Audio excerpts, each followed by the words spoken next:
What is up, gamers? The Red Dragon here, and we are covering the top stories.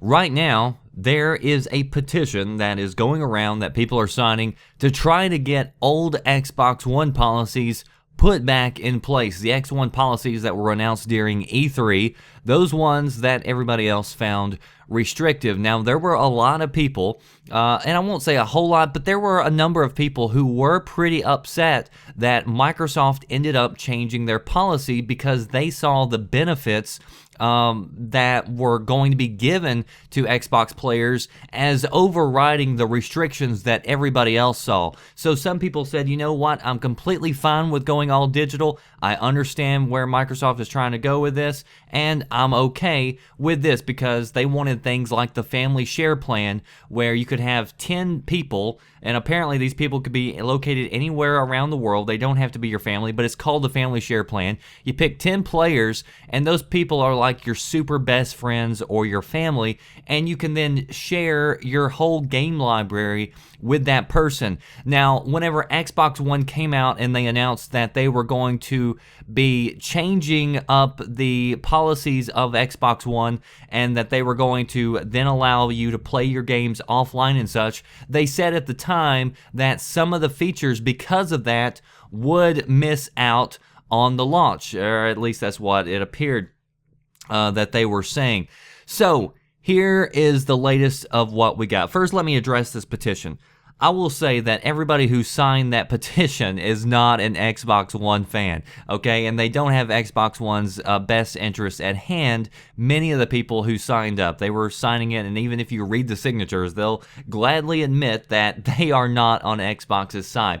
Having said that, there are enough people who are on the Xbox side who do want these policies returned. But let me say this, and I said it whenever the policies were first removed. I said this is a feature that was so popular that they'll probably save as a card that they can bring back and add on later on.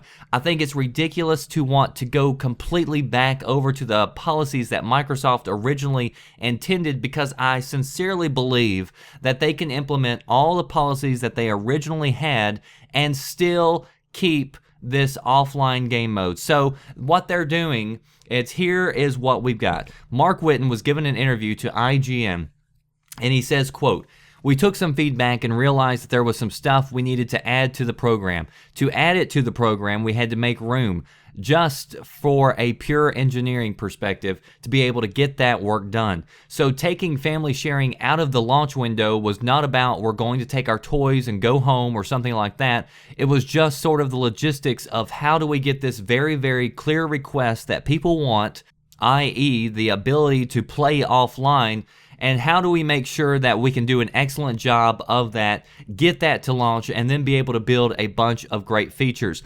And so basically he goes on to pretty much allude to the fact that Family Share Plan will be making its way back to Xbox at some point in time, but they're saying as far as the logistics go, it was coded for this set of policies that Xbox originally planned for, and so now they're saying that they have to go back and reevaluate that, make sure that they get that part implemented, and then the other stuff will probably come later. To be quite honest with you, to be completely honest with you, they could probably turn it on right now if they wanted to. I would imagine it's not going to take them 5 months to figure out how they could re-implement that feature, and they may end up doing that for the launch, because I've also seen reports where Steam might have a feature very similar to that. So if everybody else starts coming out with their own little policy that's very similar to the family share plan, then it's going to put pressure on Microsoft to come back. But look, I don't think you should sign any petition wanting an Xbox One features back. I think Xbox One will be able to deliver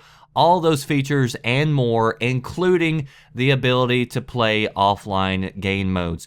As always, links will be in the description box if you want to go read this interview for yourself. There's a lot more there, and he does go into the poor communication by Microsoft, and they readily admit that they have screwed up talking to their consumers and that they are going to get that right. And they do have some more conferences coming up where they have announced that they are going to be delivering another presentation. So they've got a new manager now coming in. They've also got new policies. So they've got a few months in order to come out and put the record straight, come out or try to redo this and say, this is what Xbox One is, this is the Xbox One features, and this is why you should buy one. So now we just wait to see if they can pull that off. Post your comments below. Let me know what you think about this story. And that does it for me, The Red Dragon.